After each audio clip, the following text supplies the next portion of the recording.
Adeline, if it's not my husband, then who is it? I try to be calm, to think rationally. But Adeline must have picked up on the fear in my tone. Look, I don't know, but try to get out of the house if you can. I'm going to send you my address, and I'll explain everything in person. I have to go. I'm sorry. The line went dead. All the while, the hammering continued to escalate. Lydia, unlock this fucking door. I swear if I have to break this damn thing down, I will. Those words sent a chill down my spine. Justin had only raised his voice at me a handful of times in the decade that I'd known him, and none of them were as threatening as that. I stood there, momentarily stunned, but a hard kick from the other side of the door was all I needed to spur me to move. I snatched my keys from the bedside table and raced to the window overlooking the front lawn. I hurriedly unlocked it and began to pull. Come on, you piece of shit. Open, I muttered, a massive surge of adrenaline aiding my efforts. With one final heave, the window gave way. And not a moment too soon, the door began to splinter and crack. A few more hearty blows, and it was done for. I didn't have any time to waste. I punched out the screen, watching it tumble onto the shingles below. I took a deep breath before hoisting myself onto the roof. I had one leg out the window when it happened. Whoever or whatever was pretending to be my husband finally managed to get inside. My eyes grew wide as he charged toward me. Lydia, don't do this. I can explain. I didn't want to hear what he had to say. Maybe that was stupid of me. Maybe I should have stayed and talked things out. But in that moment, Adeline's words kept surfacing to the forefront of my mind. Now, I can only pray that I made the right choice. I pulled myself the remainder of the way out and slid down the roof, desperate to escape my pursuer. I yelped as I felt fingernails graze my arm. My heart jackhammered in my chest as I fell onto the grass. I scrambled to my feet, somehow unscathed aside from a few minor scratches, and bolted to my car.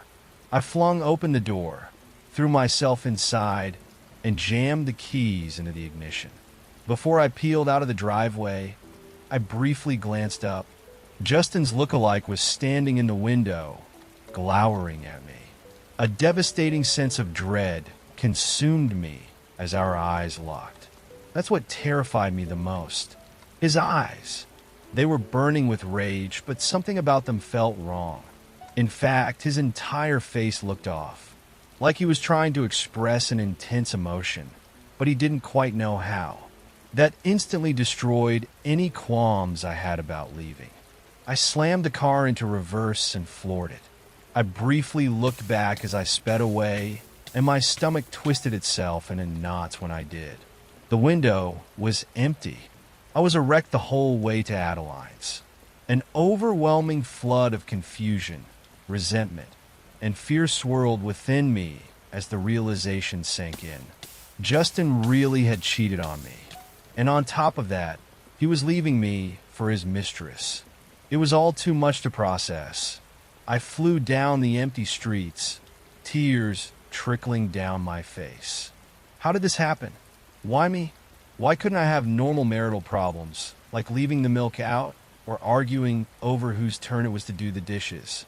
I didn't ask for any of this. It wasn't fair. Fortunately, I didn't have much time to think about it. Thanks to my erratic driving, I made it to Adeline's place, if you could even call it that, in 10 minutes flat.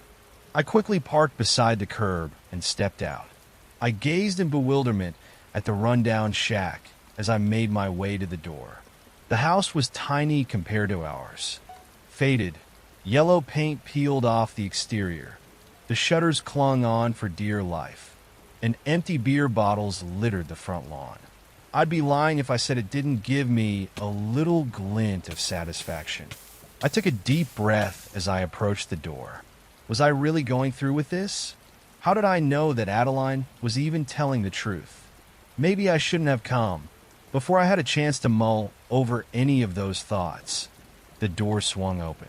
A young woman, at least 5 years younger than me, stood in the doorway. As much as it pains me to admit it, she was beautiful. Long, blonde hair flowed down to her waist, and ocean blue eyes stared into mine. She was a stark contrast to me in every way. "Lydia, come in." I dashed. Smack. I slapped Adeline hard across the face, leaving an angry red imprint on her cheek. "Sorry." Knee-jerk reaction. She nodded, staring down at her feet. "No, I deserve that. Come in. We got a lot to talk about." I obliged, following her lead. The inside of the home wasn't much better than the outside. Empty takeout containers were strewn about the floor. The carpet was stained with God knows what, and the whole place smelled like cigarette smoke. It took everything in me not to throw up. Adeline rushed to the couch, brushing away some stale potato chips from one of the cushions. "Sorry about the mess. You can have a seat if you want." One glance at that food-crusted sofa, and I instantly knew my answer. Thanks, but I think I'll stand." "If you say so." Adeline shrugged, claiming the spot for herself. "I guess I've got some explaining to do." "Huh? You sure fucking do." Adeline again shifted her gaze to the floor before meeting my stare. "Look, I'm really sorry about Justin. I'm not going to sit here and try to make up some half-assed excuse. I'm a terrible person." I folded my arms across my chest. "You're not wrong. Is he here right now? You're at fault too, but Justin's the one I'm really pissed at." "No, he's at the bar. He said he had some drinking to do." "Lydia, I really am sorry. I know I can't make it up to you, but dash," I held up my hand to stop her. "As much as I'd love to berate you and listen to you suck up to me the whole night, that's not why I came. I've got bigger problems to worry about. How did you know about whatever took Justin's place?" Adeline bit her lip, twirling a few strands of hair between her fingers. "So, tonight I went with Justin to get some of his things from y'all's house. He said you usually took a bath around that time, so he was just going to get in and get out before you noticed. But that thing, whatever it is, it met him at the door before he could go inside. I saw them arguing. Then Justin walked back to the truck, pale as a ghost. He dropped me back off here without a single word. After I saw that, I knew I had to warn you. I made Justin give me your number, and I called you right when I got home." I nodded, soaking in her revelation. "That makes sense. I was wondering how you got my info, but I still have so many questions. What is this thing, and how did it manage to replace my husband? I mean, it's even got the same truck as he does. How is that possible?" Adeline pursed her lips. "I don't know. I wish I had more answers for you. But Lydia, you have to listen to me. Whatever we're dealing with, I don't think it has good intentions. Watch this. It'll prove that I'm telling the truth," she said, pulling up a video on her phone. I leaned in to get a better look. The video was of Justin. He was standing on our front porch talking to himself. I could tell right away that the one facing the camera was the fake. It was too perfect. All its features were too smooth. I couldn't believe I hadn't noticed it before. The longer I watched, the more uneasy I felt. As the conversation progressed, I could tell that the real Justin was getting heated. There was no audio, but I could see him getting visibly more angry, even with his back turned. Until it happened. The imposter's face began to twist and contort in unnatural ways. It was as if someone was molding clay with an invisible hand. And that's where the video ended. The sight of it disturbed me on a primal level. My stomach churned and my head began to spin. I seriously thought I was going to be sick. That's why I had to tell you. I couldn't just sit by and let that monster hurt why dash. A loud pounding against the front door cut Adeline off. "Lydia! Lydia, are you in there? I just want to talk."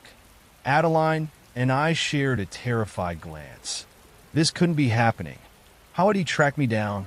"Follow me. I'll take you out the back. You parked on the street, right?" Adeline whispered, leaping from the couch. "Yeah, but how do I get around him? Won't he catch me if I make a break for it?" Adeline met my gaze, a fiery determination gleaming in her eyes. "I'll distract him. It's the least I can do." "Good luck," she said, ushering me outside. The door clicked shut before I had a chance to thank her. I closed my eyes, took a deep breath, and without giving myself time to freak out, I raced to my car. I squeezed my keys with a vice grip as I ran, the world around me devolving into a blur of colors. I didn't even spare a glance at the front porch as I flew past. I was too focused on making it off that property alive. I was mere inches from the safety of my car. I was so close. But then I heard it. "Lydia, why are you running? Come on, don't be like this." I fumbled with the keys and scrambled to hop into my car. Justin 2.0 sprinted toward me at an inhuman speed. Behind him, the door to the house was hanging wide open, and Adeline was nowhere to be found. I hurriedly turned my attention back to the steering wheel. I slammed on the gas, my tires squealing as I sped away. I glanced in the rearview mirror, and my heart nearly stopped. The false Justin was standing beneath a street lamp. I don't know if it was my nerves or maybe the poor lighting, but I could have sworn that when I looked back, he was smiling. And for a moment, I was sure that I saw blood dribbling down his chin.